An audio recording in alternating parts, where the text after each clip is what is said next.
Sin makes our purpose blur and missing the mark.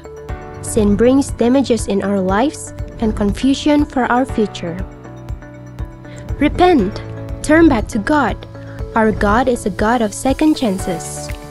1 John 1:9 says, "If we confess our sins, He is faithful and just to forgive us our sins and to cleanse us from all unrighteousness." Embrace His grace. Transform your life. Embark on a journey of repentance and second chances.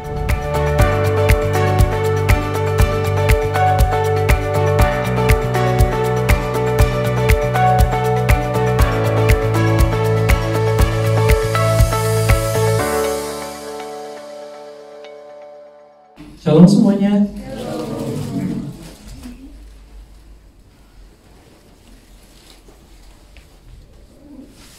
Good to see you again. Welcome juga yang baru hadir pertama kali. Bulan ini kita punya tema baru yaitu Small is Big. Dan minggu lalu kita belajar tentang Born Again, atau judul khotbahnya minggu lalu adalah X-ray. Masih ingat ya, X-ray?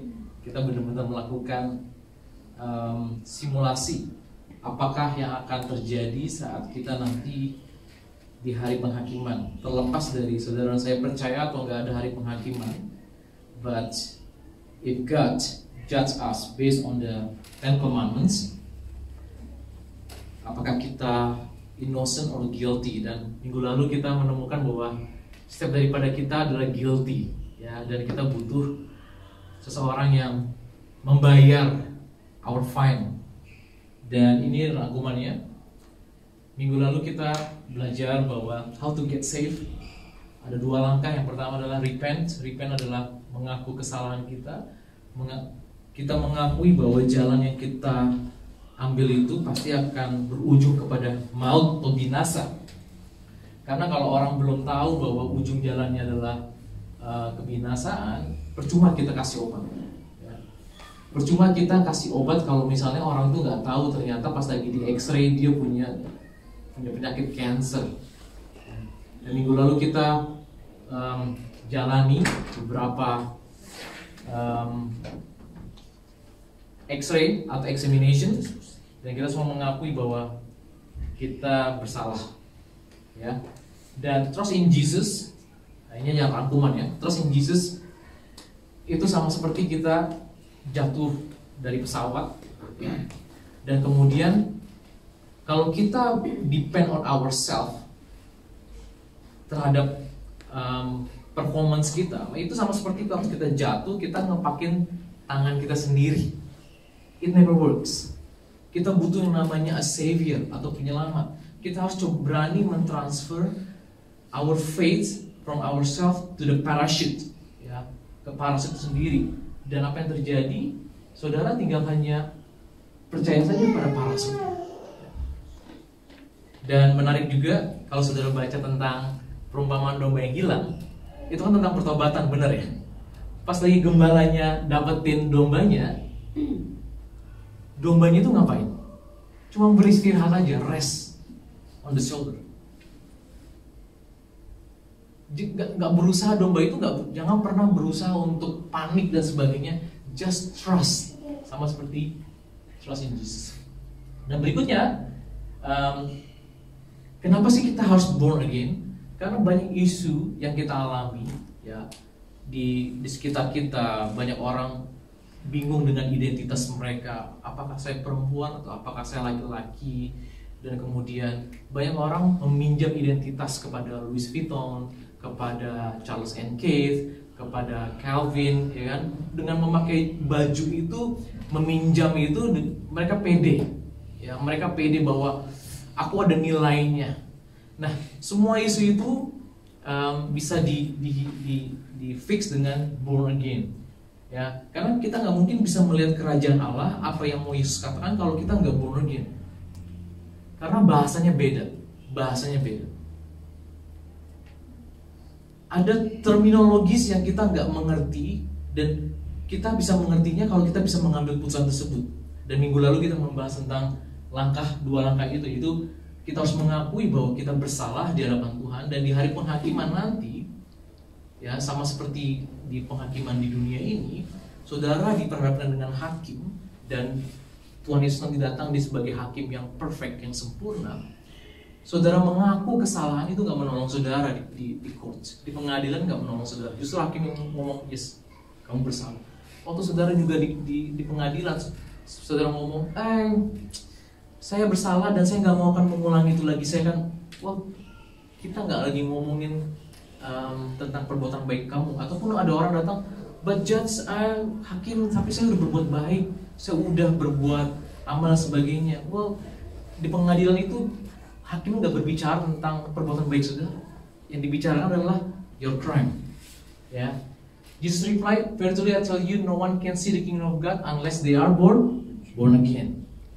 Dan kemudian kita belajar juga minggu lalu bahwa tujuan Yesus, you and I broke the law, ya. Saudara saya udah melanggar perintah, dan kita harusnya dalam penghakiman kita harusnya binasa, but he came, died, and he paid the fine. Karena justice itu harus dipuaskan, ya. Tuhan Yesus itu, atau karena Tuhan itu adalah Tuhan yang adil, dia nggak bisa naruh kesalahan itu dalam under the carpet, enggak. Justice must be satisfied. That is why before he died, Jesus died, he said 3 beautiful words. It is finished. It's beautiful words. Dan setiap saya dengar kata ini, saya langsung, aduh, makasih Tuhan. Thank you Jesus. Tadi kita nyanyi, thank you Jesus. Karena ini, dia udah membayar. Dan kemudian kita juga belajar kalau surga sudah memberikan yang terbaik, ya. Surga sudah memberikan yang terbaik yang surga punya, yaitu Yesus sendiri untuk kita. Dan kita tuh ditebus dengan harga yang mahal, bukan dengan harga yang murah. Dan kita juga belajar 3 minggu yang lalu tentang exchange, ya. Exchange itu base-nya on love. Kalau transaksi adalah profit. Saudara melakukan jual beli itu karena ada profit. Saudara nggak mau melakukan bisnis kalau nggak ada untung, bener ya. Tapi yang namanya exchange itu seperti orang tua dan anak, ya. Kita beliin popok, beliin susu, ya, terus ajak liburan dan sebagainya. Kita udah keluar duit banyak. Kita nggak berharap mereka ngomong balikin lagi kita, tapi say thank you aja udah cukup, bener deh. Karena nilainya berbeda, tapi ada exchange di situ. Kita menghirup oksigen dan kita menerima oksigen, dan kita harus mengembalikan atau memberikan karbon dioksida. Nilainya berbeda, nggak masalah. Karena dalam pertukaran itu bukan masalah nilai, ya, bukan masalah nilai, tapi prosesnya adalah harus dijalankan. Kalau saudara coba memutuskan salah satu proses ini, saudara bisa menebak apa yang akan terjadi. Nah, waktu Tuhan Yesus datang ke muka bumi ini, dia sudah memberikan hidupnya buat kita, ya. Proses apa yang bisa kita kembalikan kepada dia? Bukan berarti kita mencoba menyogok dia, ya. Karena keselamatan itu adalah gift, cuma-cuma. Dan kita hari ini belajar, ya, dan kita juga pernah membahas juga bahwa apa yang bisa kita offer ke Tuhan adalah di ayat ini, Roma 12 ayat 1-2. Therefore I urge you, brothers and sisters, in views of God's mercy, karena kemurahan Dia, to offer your bodies as a living sacrifice, holy and pleasing to God. Ya. Bulan lalu kita juga belajar tentang bagaimana menyenangkan Tuhan. Ya, this is your true and proper worship. Do not conform to the pattern of this world, but be transformed by the renewing of your mind. Then you will be able to test and approve what God's will is, His good, pleasing, and perfect will. Nah, setelah kita lahir baru, born again, itu ada yang namanya stage dalam hidup kita. Sama seperti bayi, nih kita lihat ada baby di situ, ya, lagi dia masih minum susu, belum bisa makanan yang keras, sensesnya juga belum bisa bergerak dengan baik, ya, judgementnya masih poor judgment dan sebagainya, dan dia masih membutuhkan bantuan dari orang lain. Nah, kita harus mengalami namanya pertumbuhan spiritual. I never doubt about you guys. Waktu kalian semua datang ke New Zealand, Ya, saya percaya bahwa kalian sudah belajar dengan luar biasa. Ya, itu adalah, saya nggak pernah meragukan bahwa saudara punya skill dalam hal sekuler dengan baik, pertumbuhan yang sangat luar biasa, apalagi ada yang punya berkarir dan sebagainya. Tapi kita saat ini sedang berbicara masalah spiritual. Setelah kita menyadari kesalahan kita dan kita bertobat dan kita membuat percaya kepada Tuhan Yesus, maka we are born again. There's a stage, we are still baby, dan kita harus belajar untuk bisa mempersembahkan tubuh kita sebagai persembahan yang hidup. Kata persembahan yang hidup di sini juga kita belajar. Dulu, zaman dulu, persembahan itu korban yang udah mati, benar, disembelih dulu baru dibakar. Tapi kita dikatakan sini untuk living sacrifice. Kita masih hidup. Kalau hidup itu masih ada kehendak, benar nggak? Kalau kita ditaruh di altar, kita juga bisa merangkak. Nggak mau. Nah, ini yang mau kita pelajari hari ini, ya. Dan judul khotbah hari ini adalah New Life. Katakan sama-sama. New Life. Karena pas kita lahir baru, kita tentunya adalah memiliki kehidupan yang baru. Ya. Kembali lagi ke ayat yang tadi, living sacrifice. Saudara, waktu kita percaya Tuhan Yesus, tujuan saudara hidup ini untuk masuk surga atau ada hal yang lain?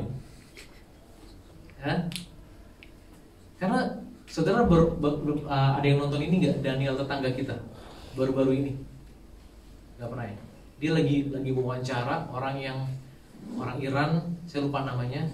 Dia bekas Hezbollah dan sebagainya. Dia Muslim garis keras lah pokoknya, garis keras, benar-benar garis keras, dan dia bertobat. Ya, jadi banyak orang karena cinta dengan namanya Tuhan, ya, sama seperti Paulus juga. Dia cinta sama Tuhan, dia menyiksa orang Kristen disiksa. Dan orang yang diwawancara sama Daniel ini, dia juga termasuk tim algojonya lah, kurang lebih gitu. Ya, kalau kita dengar wawancaranya, kenapa dia melakukan itu semua? Karena dia, I want to please God, katanya. I want to please His God. Dan dia merasa bahwa ada yang kurang kok, kayak ini Tuhan yang gue sembah seneng gak ya dengan perlakuan dan sebagainya. Ya, karena langkahnya dia adalah langkah dari luar tersebut dulu, bukan dari dalam. Ya, bukan dari posisi istirahat, rest. Nah, tapi kita kebalikannya, kita posisi dari rest, tapi apa yang bisa kita lakukan buat Tuhan? Karena kita udah ada tiket ke surga. Kalau surga memang tujuan kita, saudara ya, mendingan menurut saya ya, saat kita percaya Tuhan Yesus, mendingan kita mati aja, bener gak? Kalau memang surga benar-benar tujuan kita, udah mati aja langsung kita ke surga. Tapi kita masih ditinggalin di muka bumi ini. Nah, makanya ada ayatnya apa? Do not conform to the pattern of this world. Kita masih ada di dunia ini, dan pattern, pola, kebiasaan itu mempengaruhi hidup kita. Sayangnya begitu, saudara. Nah, ini yang mau kita pelajari. Karena kalau kita mau mempersembahkan tubuh kita sebagai persembahan yang hidup, yang kudus dan yang berkenan, maka untuk bisa mencapai goal itu, kita harus ditransform dulu, terutama dalam cara berpikir kita. Gak mungkin kita bisa mempersembahkan apa yang, kita harus mengetes dan approve apa yang menjadi kehendak Tuhan, apa yang baik, yang menyenangkan Dia. Ini mulai dari sini, dari cara berpikir. Waktu kita diselamatkan, cara berpikir kita masih lama. Kita masih suka ngedugem, ya, mungkin masih suka nonton, ya, dan sebagainya, masih sama, masih. Tapi ada, karena kita baby, kita harus belajar. Nah, ini hari ini kita lakukan. Jadi saya nggak mau stop di minggu lalu, tapi saya mau ngajak saudara saya untuk lanjut kepada living sacrifice, hidup baru, new life. Saudara siap? Nah, a habit, ini definisi dari kebiasaan. A habit is a behavior you perform without thinking about it when you are in a certain environment, good or bad. Kebiasaan, ada orang yang kebiasaannya sebelum tidur makan es krim. Oh, saya punya teman gitu, dia harus makan es krim. Pergi sama saya satu project gitu ya, ke Wolonggong, dia harus ke supermarket untuk beli es krim. Dia nggak bisa, harus makan es krim. Ya, ada orang punya kebiasaan suka nonton kalau malam-malam, ya. Pokoknya udah ada kayak kebiasaan aja jam 8 anak-anak udah tidur, buka TV, nonton Netflix, ya gitu. Ada. Semua orang punya kebiasaan. Ya, bener nggak ya? Nah, 43%, hampir setengah berarti, hampir 50%, 43% research ya, study mengatakan bahwa kita itu menghabiskan waktu tuh dari kebiasaan sebenarnya. Dari pagi hari kita bangun ya, tangan kita cek, apa yang diambil duluan? Harus handphone ya? Handphone. Terus apa yang dicek? IG. Ada yang WhatsApp, ada apa? Sama saudara saya juga begitu. Ya, tapi saya pernah share beberapa bulan yang lalu. Saya punya kebiasaan, ya, karena itu udah suatu kebiasaan. Nanti kita akan belajar bagaimana caranya memiliki kebiasaan yang baru, ya. Ambil handphone, tapi saya sekarang udah punya kebiasaan buka Alkitab, bukan lagi buka yang lain, ya. Kenapa demikian? Karena kenapa kita harus baca Alkitab? Kita udah belajar juga ya beberapa minggu yang lalu. Karena Alkitab itu adalah makanan rohani kita. Makanya ada program tiap hari kita baca satu pasal. Saudara saya tuh, nih teman-teman yang ujian nih, 2 orang ini ya. Saya kalau lagi perhatiin, saya lagi ujian nih, belajar ke perpustakaan. Ya kadang-kadang kerja di tempat kerjanya ya. Kalau gue bener ya, kerja di tempat kerjanya. Bayangin kita bisa spend hours untuk belajar. Itu hanya untuk karir yang mungkin cuma bertahan 40-50 tahun, ya. Tapi kita sungkan gitu untuk, baca Alkitab tuh kayak, padahal itu buat roh saudara. Orang salah langkah, nanti kita belajar juga. Banyak feeds buat jiwanya, karena kita ada tubuh, ada jiwa, roh. Dan juga ada orang yang sibuk juga meluangkan waktunya untuk tubuhnya, nge-gym lah, olahraga lah, pokoknya buat badannya sehat. Karena salah langkah, apa yang terjadi? Rohnya ditelantarkan, dan banyak keputusan-keputusan itu akhirnya kita mengambil keputusan yang salah, kita ketemu dengan orang yang salah, dan sebagainya. Nah, kenapa kita baca Alkitab? Berarti kita memprioritaskan Tuhan dalam hidup kita. Tuhan, kita mengakui, I need your words, ya. Nah, 43% loh, bayangin 43% itu dari kebiasaan, ya. Nah, ini dia. Saya pernah tinggal di Singapura selama 5 tahun lebih, ya. Dan sebelum saya tinggal di Singapura, saya tinggal di Jakarta. Saya tinggalnya itu di pinggir kali, ya. Di pinggir kali di mana nggak ada tempat sampah sebenarnya. Jadi orang tuh pada buangnya di tempat kali itu jadi tempat sampah. Ya. Jadi saya punya kebiasaan ya buang sampah sembarangan. Ya karena memang nggak ada tempat sampah. Dulu belum ada tim oranye, tim biru, ya kan? Kan semenjak Pak Ahok memerintah gitu, waktu jadi gubernur dia memperkenalkan ada tim-tim berwarna lah ya. Dulu nggak ada. Jadi waktu saya pergi ke Singapura, saya kaget dengan negara itu. Wow, nggak ada sampah. Wow, kalinya bersih, ya kan? Terus kemudian saya dikasih tahu sama orang-orang, kamu jangan buang sampah sembarangan, nanti kamu kena fine. Kamu jangan makan permen karet, pasti kamu ntar kena fine. Dikasih contoh juga, coret-coret, ada yang vandalisme, orang Amerika dibilang dia coret-coret, akhirnya dikena hukum. Hukuman di Singapura tau nggak apa? Ada yang bisa nebak nggak? Cambuk 5 canes 5 kali. Saudara pikir cuma cambuk. Cambuknya ini saya kasih tau ya cambuknya. Saudara dicambuk, misalnya bagian belakang saudara punggung, satu sampai dagingnya tuh ngopes, ya. Kemudian kalau saudara dapat 2, itu lagi 2. Wah. Dan saudara nanti disuruh pergi lagi ke sel, biarin sembuh lagi. Udah sembuh, cambuk yang ketiga di tempat yang sama, sampai 5 kali. Itu orang kapok. Maka waktu itu Presiden Amerika yang karena orang Amerika itu vandalisme, minta supaya nego, jangan dihukum kena cambuk. Singapura nggak bisa. We have our law katanya. Kalau ada yang berbuat salah, akhirnya orang Amerika itu dicambuk juga. Nah, karena itulah jadi saya takut. Sebenarnya tapi habit saya suka buang sampah nggak? Masih suka buang sampah. Karena saya belum mengerti why-nya. Kenapa harus buang sampah pada tempatnya? Belum. Oke. Nah, setelah saya bertahun-tahun, semua orang tuh orang Indonesia juga pada begitu. Tiba-tiba mengalami transformasi yang luar biasa. Hanya beda jam terbang, tiba-tiba menjadi orang yang bersih. Ya, pas lagi pulang dari liburan dari Singapura, tahu gak Singapura tuh bersih banget, kayak gini. Ngomongin tentang negara kita mah parah ya, tapi masih dia sendiri masih buang sampah sembarangan. Dari mana saya tahu? Saya punya band waktu itu di Singapura, ya namanya 3PM, tahu ya. Kemudian kita ada tour tuh, ya ada tour ke Jakarta, diundang. Dan teman saya yang dari Singapura juga, dia nyupir di depan, ya kan? Dan saya di belakang sama teman saya juga. Terus dia nyupir, dia buang sampah. Wah, tahu nggak saudara? Ternyata tadi kan ada definisinya kan. Itu ada when you are in certain environment. Jadi kalau misalnya nggak ada perubahan dari dalam, saudara dari Singapura, terus pulang ke Indo, ke Jakarta, ketemu lingkungan yang sama yang pernah, terus habitnya balik lagi, dibuang sama dia sampah, dan dia nggak akan pernah melakukannya di Singapura. Itulah habit, kebiasaan, udah menjadi kebiasaan. Tapi saya belajar memang agak tersiksa sih, ya. Karena tau kan di Jakarta dulu ya, zaman saya tuh tahun 2008, 2009, 2010. Waktu itu tempat sampah tuh jarang kelihatan. Saya sendiri agak tersiksa. Kenapa saya tersiksa? Karena saya harus ngantongin tempat sampah dulu di tas saya, sampai saya ketemu tempat sampah baru saya buang. Dan waktu saya pindah ke New Zealand lebih parah lagi. Tau gak New Zealand ini?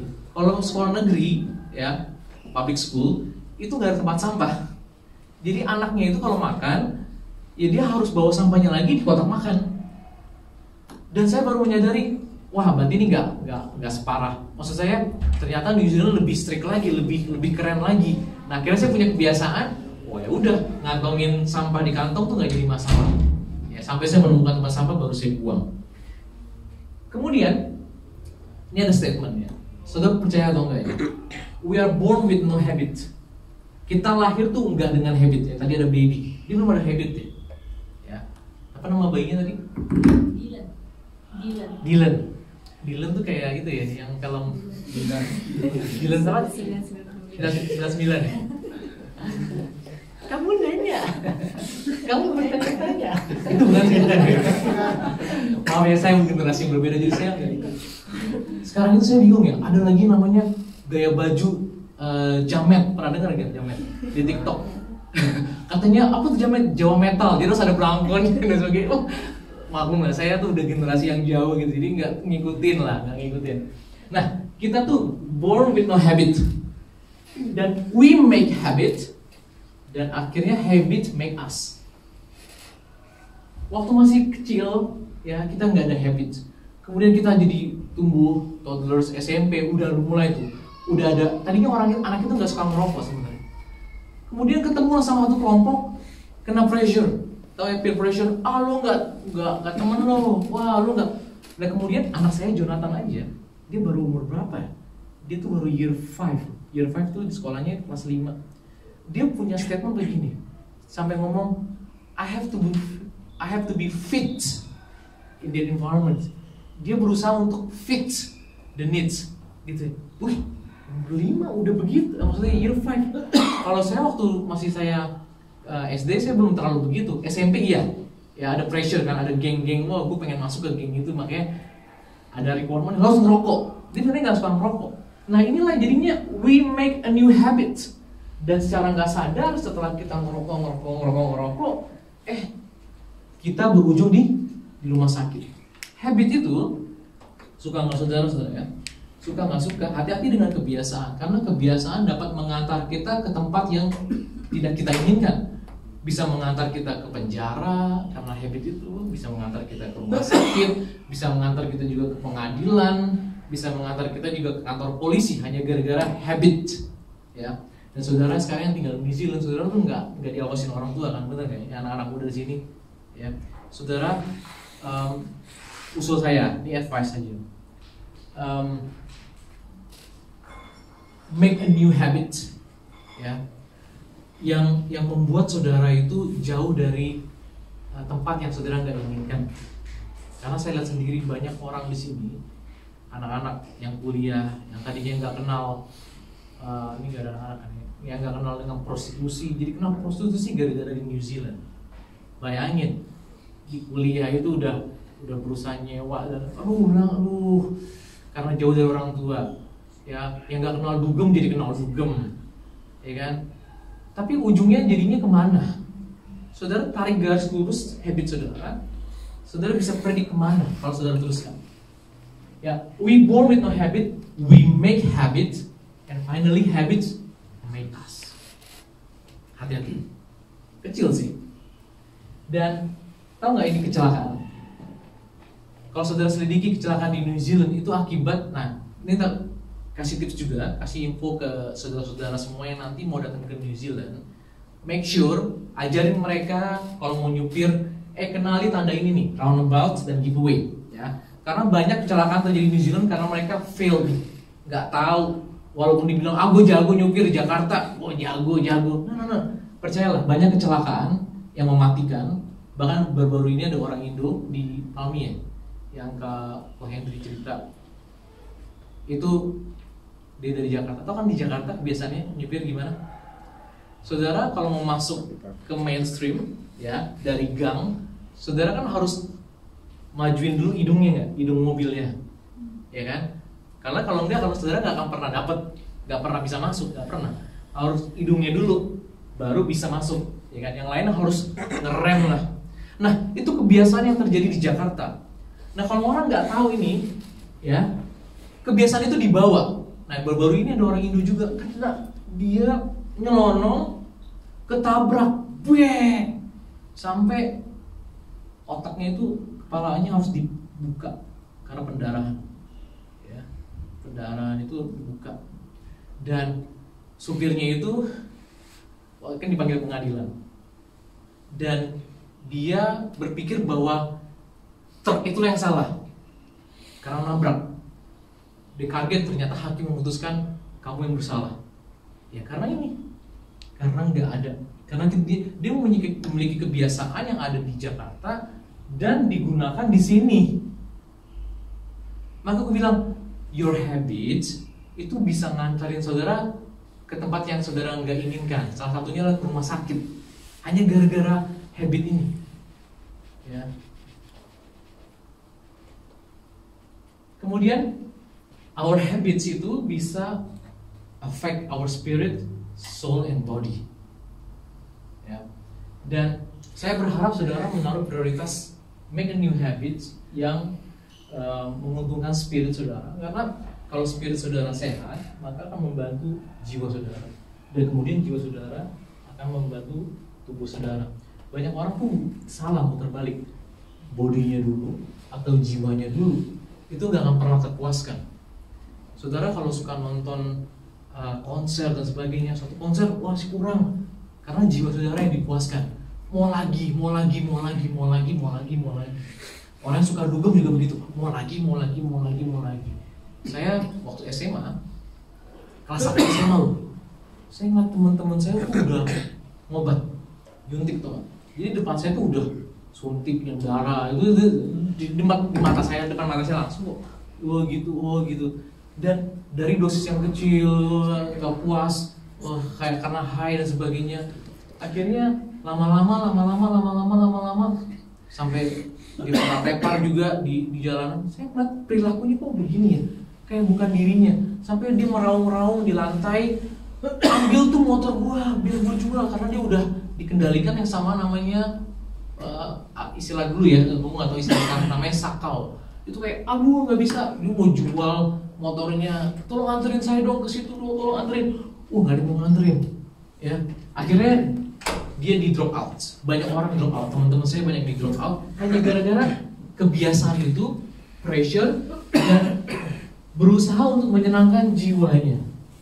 Oke? Nah, kita harus belajar untuk our habits, untuk kasih makan spirit kita, kemudian jiwa kita, dan kemudian tubuh kita. Jangan dibalik. Karena kalau saudara balik, saudara nggak akan mendapatkan hasil yang saudara inginkan. Oke? Next. Nah, saya udah hampir mau selesai nih. Dalam Efesus 5 ayat 15-17 dikatakan, be very careful then how you live, not as unwise but as wise, making the most of every opportunity, Because the days are evil. Therefore do not be foolish but understand what the Lord's will is. Ingat gak tadi pasal yang pertama yang kita baca? Kita mau mempersembahkan tubuh kita sebagai persembahan hidup yang berkenan, ya, yang sesuai dengan keinginannya Tuhan. Pernah ingat perumpamaan orang bijaksana dan orang bodoh yang membangun rumah di atas pasir dan di atas batu? Yang di atas batu itu adalah disebut dengan orang yang bijak. Maka saudara, jadilah bijak. Orang yang bijak itu adalah orang yang mendengar, melakukannya. Orang yang gak bijak itu adalah orang yang mendengar, dicuekin, ignorance. Saudara harus bisa berani untuk melakukan sesuatu yang benar. Ya, kemudian making the most of every opportunity. Hari, ya, seperti yang tadi kita bilang, satu hari itu kita spend 43% karena kebiasaan. Oleh karena itu coba supaya kita hidup dengan sejalan dengan apa yang mau Tuhan rencanakan buat diri kita. Karena gini, Tuhan itu sudah taruh the seed of greatness inside us. Tuhan itu udah wired kita sedemikian rupa, dia udah naruh suatu benih kebesaran dalam diri kita. Dan Tuhan mau mengeluarkan itu, dan Tuhan tuh udah desain kita akan jadi seperti apa. Cuman sayangnya iblis juga melihat, dan iblis juga gak mau rencana itu jadi dalam diri kita. Maka dia akan berusaha sebisa mungkin untuk bisa menipu kita. Bagaimana dengan caranya? Yang pertama dengan pikiran kita. Itu udah pasti. Bagaimana dia masuk dalam pikiran kita? Gampang. Lihat dari kebiasaan. Kalau saudara suka nonton Netflix, ya, dan sekarang udah persentasenya udah lumayan, ya, maka iblis itu akan menggunakannya dengan cara apa? Dengan dimasukkanlah video-video atau movie-movie yang mengajarkan suatu benih yang gak sejalan dengan firman Tuhan. Sekarang ada namanya kategori LGBTQ. Kalau semuanya udah biasa, udahlah normal lah sebagainya. Bahkan bisnis sekarang udah terang-terangan, wah kita akan buat agenda dan sebagainya. Kita udah tahu. Nah, ini adalah rencananya, big plan-nya. Tapi saudara dan saya mau ngasih tahu, saudara itu punya benih kebesaran dalam diri saudara. Dan iblis juga nggak mau itu tercapai, ya. Mungkin orang tua saudara ngirim saudara ke New Zealand itu supaya saudara menjadi orang, ya, yang berhasil. Tapi itu juga sesuai dengan Tuhan juga pengen kalian ini bertemu dengan orang yang tepat di New Zealand. Tapi pada bersamaan juga iblis juga nggak mau, kesempatan nih supaya saudara jadi rusak di sini. Oke? Tahu saudara DNA? DNA itu adalah, saintis ngomong ya, instruction book for life. DNA itulah yang membuat kenapa mata saudara warnanya coklat, kenapa kulit saudara warnanya putih, ya, kenapa hidung saudara mancung. Dan DNA ini juga yang membuat waktu saudara luka, kenapa dia berdarah, itu berusaha menutup kembali, ya. DNA itu adalah instruction book for life. Ini saintis yang ngomong. Dan ini unik. Oke. Saudara yang accountant tahu yang namanya ada chart of account, kode. Kalau kode ini artinya apa? Kalau saudara orang IT, saudara tahu kadang-kadang ada error code, ini artinya apa? Ya, bahkan saudara beli alat pun, ya, ada namanya kalau ada telepon, emang errornya apa? Dikasih tahu, misalnya mesin kopi, oh ini ada display ngomongnya 003, maka akan ditranslate. Dan apa yang saya lakukan? Tubuh kita itu punya namanya DNA. Kenapa saya ngomong DNA? Ya, the instruction book for life for us, karena kita lahir baru, adalah Alkitab. The Bible is the book, the instruction book. You need to read it daily. Baca itu tiap hari supaya roh saudara kuat. Kalau roh saudara kuat, jiwa saudara kuat, tubuh saudara kuat. Dan kita harus melatih diri kita untuk, ya, harus mau. Saudara paksa diri saudara, paksa baca firman Tuhan. Saudara ngantuk atau ngantuk, baca. Mungkin belum mengerti, nggak apa-apa, baca dulu. Yang penting ada langkah dulu, baca, dan baca. Kenapa saya menekankan ini, saudara? Dalam hidup ini ya, saudara, ya, untuk sukses itu, saudara punya cara orang rata-rata sebenarnya. Saudara bisa sukses dengan bekerja keras, dengan berusaha sebisa mungkin, ya.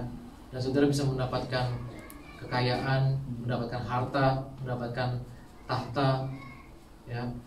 Cuman banyak orang, kalau saudara wawancara gitu ya, orang-orang tua itu dia menyesal, kenapa saya tidak melakukan ini dan itu, kenapa saya melakukan ini dan itu dan sebagainya. Seandainya waktu bisa berulang kembali. Tapi ada cara yang lain. Sukses di mata Tuhan itu adalah dimana saudara selalu memuliakan nama Tuhan. Jadi pada saat lagi saudara, tahu nggak saudara, Tuhan itu membuat saudara sukses itu gampang. Dia tuh kadang-kadang nggak butuh dan namanya berbulan-bulan, bertahun-tahun. Ya kita tahu, kita sering membahas tentang di Alkitab bagaimana Daud yang memiliki kebiasaan. Dia ngomong sama Saul, hambamu ini punya kebiasaan menjaga 3 domba. Cuman kebiasaan yang orang tuh anggap remeh lah, 3 domba. Dan domba itu juga bukan milik saya. Tapi karena saya punya kebiasaan ini, setiap ada beruang dan serigala, saya lawan mereka. Dan sekarang ini ada Goliat, saya pasti akan menang juga. Karena Tuhan, dia fokus pada Tuhan. Tuhan yang menolong saya, menolong juga. Dan dia menang dan namanya dia tenar langsung. Yusuf juga begitu. Hitungan jam untuk jadi Perdana Menteri. Dari orang penjara jadi Perdana Menteri hitungannya cuma jam. Saudara hanya cuma butuh divine connection. Nah itu cuma Tuhan yang bisa lakukan. Saudara mau pilih jalur yang mana? Jalur yang biasa atau fast track? Fast track ini adalah percepatan daripada Tuhan. Tapi dia tahu bahwa percepatan ini bukan for you, but for His glory.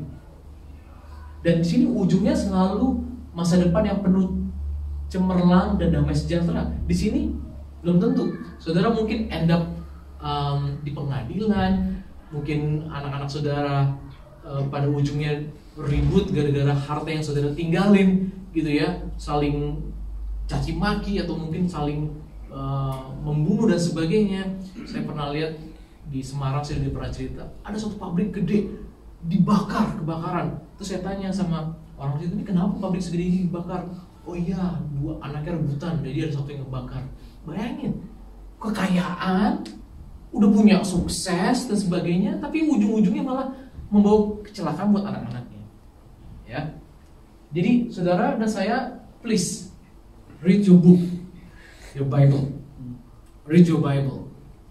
It's your manual book. Ya, saudara mau membesarkan anak, baca Alkitab. Saudara mau pernikahan saudara berjalan dengan luar biasa, baca Alkitab. Saudara mau punya pasangan hidup yang sesuai dengan apa yang mau Tuhan berikan, baca Alkitab. Karena it's a manual book. Kenapa tebal? Karena saudara kompleks. Saudara punya banyak features. Saudara punya banyak kemampuan. Oleh karena itu buku manualnya tebal. Tapi kalau misalnya saudara beli bangku ya, cuman ngerakit, manualnya cuma 1 lembar. That's it. New life. Nah, ini yang harusnya kita pelajari. Saudara, saya berharap saudara baca di rumah nanti ya. Efesus 4 ayat 17 sampai 32. Setelah lahir baru, saudara harus renungkan ini. Harus, ini it's a must. Kalau ngomong DNA ini code of conduct-nya lah. Harus saudara harus baca. Ya, kita baca bareng-bareng ya. Saya pengen dari Roko dan seterusnya, boleh ya? Dari Roko 17, 18, 19, 20, 21, 22 dan seterusnya. Dari Roko. Sebab itu kukatakan dan kutegaskan ini kepadamu di dalam Tuhan. Jangan hidup lagi sama seperti orang-orang yang tidak mengenal Allah dengan pikirannya yang sia-sia. Dan pengertiannya yang gelap jauh dari hidup persekutuan dengan Allah karena kebodohan yang ada di dalam mereka dan karena kedegilan hati mereka.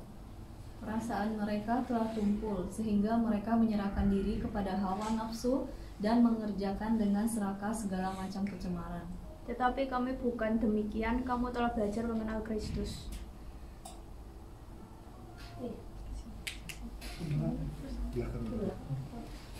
Karena kami telah mendengar tentang Dia dan menerima pengajaran di dalam Dia menurut kebenaran yang nyata dalam Yesus. Itu bahwa kamu berhubung dengan kehidupan kamu yang dahulu harus meninggalkan manusia lama yang menemui kebinasannya oleh nafsunya yang menyesatkan.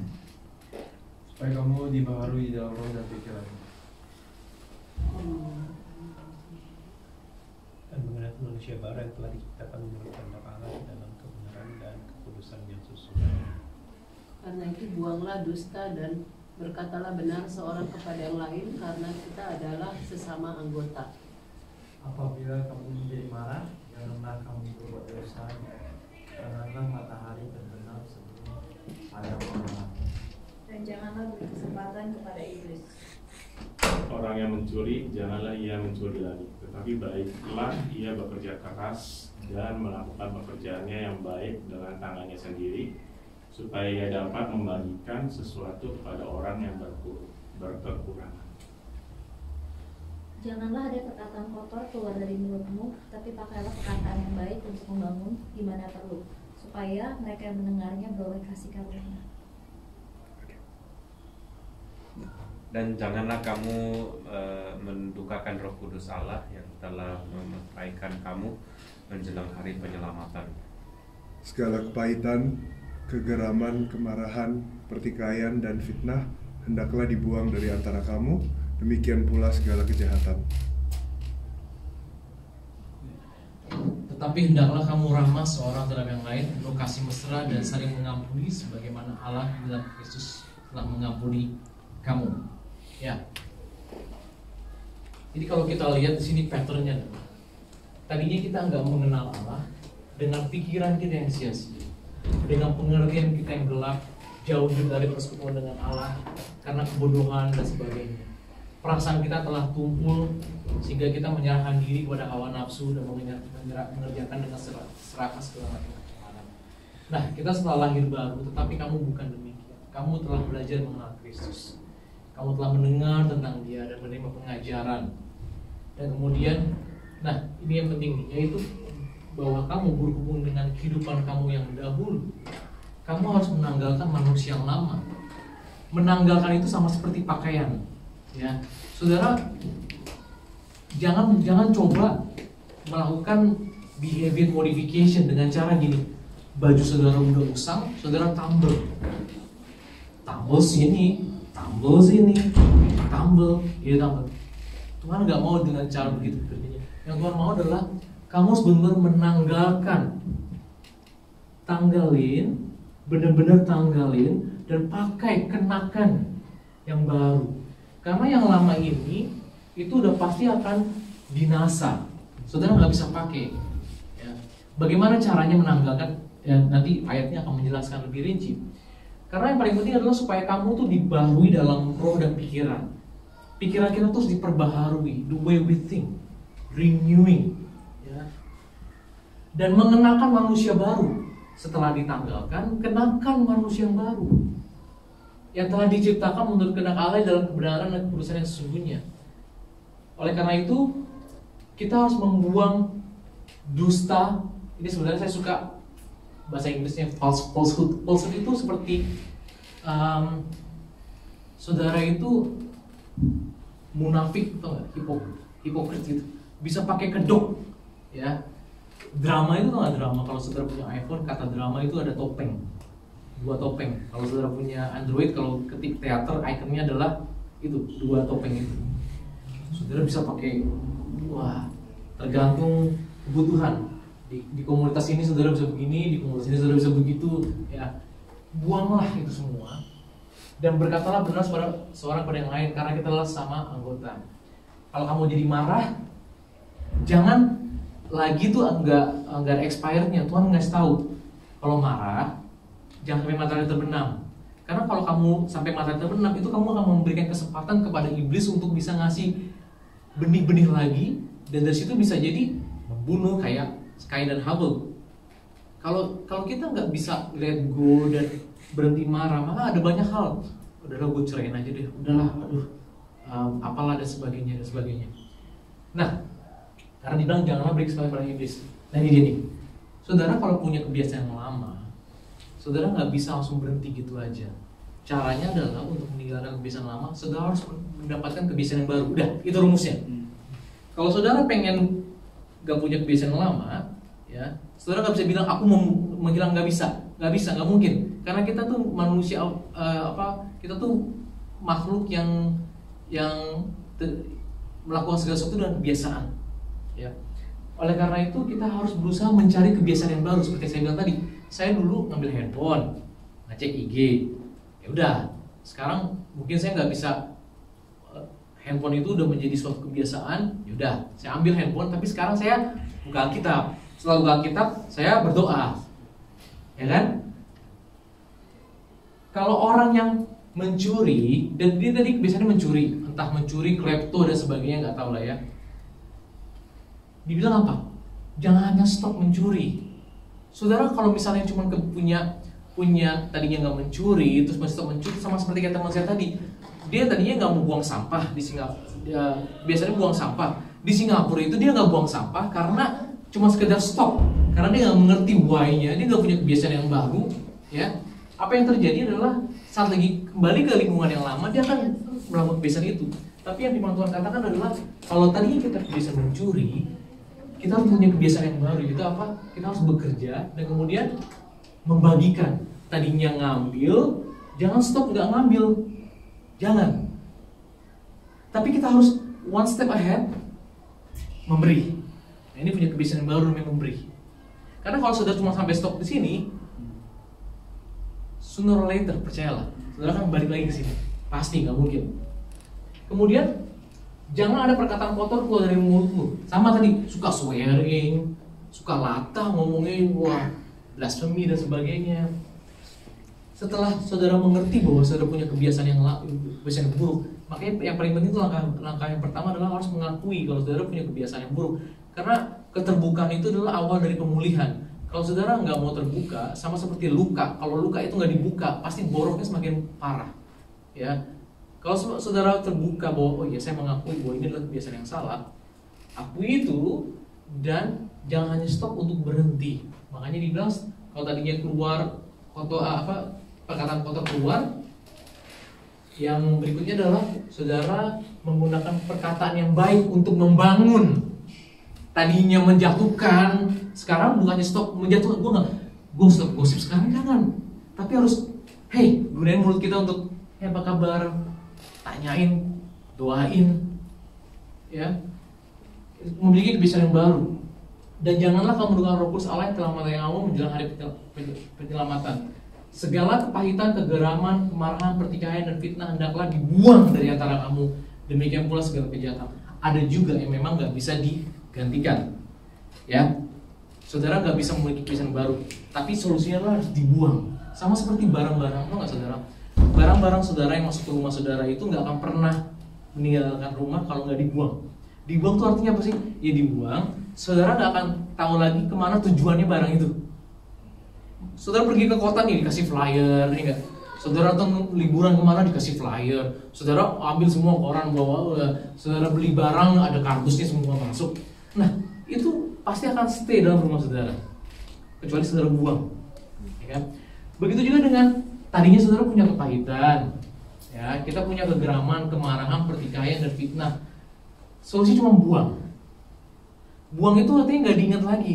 Jangan gini. Saudara suka makan es krim misalnya kan, terus karena suka makan es krim atau suka makan Nutella gitu ya malam-malam, saudara berusaha untuk mengurangi, saudara taruh Nutellanya agak jauh gitu, agak jauh lebih dalam supaya saudara berharap bahwa karena semakin jauh gue nggak akan ngambil gitu ya. Pernah gitu ya? Nggak pernah ya? Hebat. Tapi banyak orang kayak gitu, berusaha untuk membuat obstacle supaya mempersulit. Tapi lambat laun pasti saudara akan balik lagi ngambil. Yang benar adalah jangan pernah masukin ke dalam rumah. Artinya jangan pas lagi beli ke pack and save, jangan ambil itu. Udah tinggalin lah. Namanya buang itu saudara nggak pernah mikirin. Enggak, namanya buang tuh buang. Ya udah. Saudara juga nggak tahu di mana dia tempatnya lagi. Buang. Tetapi hendaklah kamu ramah seorang terhadap yang lain, penuh kasih mesra dan saling mengampuni, sebagaimana Allah dalam Kristus telah mengampuni kamu. Saya sudah selesai. Saya undang tim penulis. Hari ini kita mendengar tentang suatu kebiasaan. Ya. Kebiasaan perlu kita bangun. Karena kalau saudara nggak intentionally membangun, orang di dunia luar sana, iblis akan berusaha untuk membangun sendiri. Seorang nggak sadar. Namanya kebiasaan itu salah sesuatu yang nggak sadar. Justru saudara harus fight. harus bekerja keras. Gue ngapain ya untuk bisa mengingat, karena udah jadi kebiasaan. Saudara pergi kerja ngantar anak, ada kebiasaan nggak rutenya? Oh, saya setiap tanya sama Justin sama Jonathan saya, tiap hari kita udah punya guest dari Wigram yang jembatan belok kanan, mau runabout yang tau kan yang ke kanan itu ke lapangan apa bangunan bulu tangkis zoo, ke kiri mau ke New World itu ada runabout. Pagi-pagi saudara ya, itu antriannya bisa panjang. Saya sama Justin sama Jonathan udah selalu begini, kita ke kiri atau lurus ya, karena udah punya kebiasaan. Kita tahu bahwa di hari Senin itu selalu sepi, kita bakal lurus. Karena anak-anak Middleton yang umur SMA itu masuknya jam 9.45, masih lancar. Kita tahu yang terburuk itu adalah di hari Rabu. Itu paling trafficnya paling ini, karena kita udah ngeliat kebiasaan itu. Nah, terlepas dari kebiasaan ini saudara, kita udah tahu, kita udah punya prediksi dan sebagainya. Kadang-kadang orang frustasi, tau nggak kenapa? Karena udah kebiasaan, tiba-tiba ada sesuatu injek yang nggak di luar kebiasaan, sehingga saudara, aduh kenapa ya? Hari ini kok begini ya? Saudara tiba-tiba didatangin turis ya, tau kan turis kalau datang nyupirnya gimana? Aduh kenapa sih ini jalan lambat banget? Dan sebagainya. Karena sesuatu yang nggak di luar kebiasaan masuk dan mengubah rutinitas saudara langsung ngamuk, frustrasi. Karena kita adalah makhluk yang penuh dengan kebiasaan. Sadarilah saudara kalau kita harus mengerti kebiasaan apa yang buruk, yang gak membangun hidup kita dan juga gak membangun hidup orang, yang perlu kita hentikan dan kita ganti dengan kebiasaan yang baru. Cobalah berdoa untuk malam-malam sebelum tidur, berdoa. Saya nggak tahu doain siapa, doain saya nih, boleh. Saya butuh doain. Karena kalau saya nggak doain, saya bisa ngajarnya nggak benar. Wah bisa gampang ngancurin suatu negara, suatu komunitas.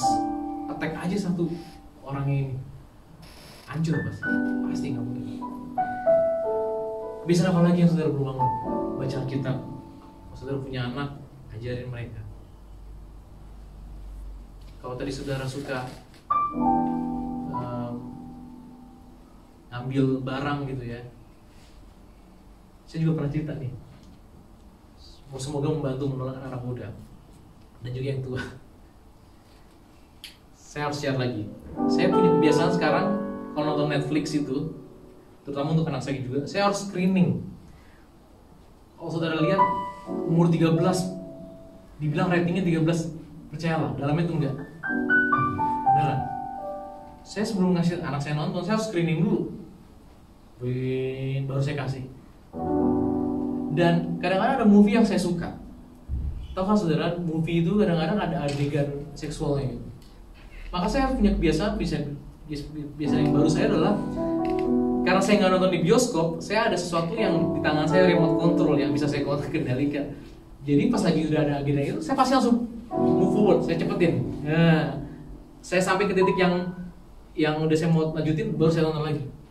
Karena scene ini mungkin singkat, tapi powerful enough untuk masuk dalam pikiran saudara dan mempengaruhi kehidupan saudara.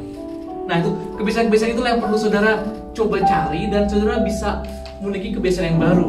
Ya, kecuali kalau saudara nonton di bioskop, saudara nggak bisa. Ya udahlah, tutup mata aja lah. Karena sama seperti saya pernah ngomong juga kan, itu sama seperti saudara melihat tetangga saudara yang melakukan hubungan itu dan kemudian saudara ngeliatin dari jendela saudara. Bedanya ini di TV. Nah, saya berharap saudara bisa mengambil keputusan dengan tepat. Yang tadinya suka ngegosip ngomongin orang, sekarang doain orang. Dulu saya waktu masih SMA, SMP suka nyontek.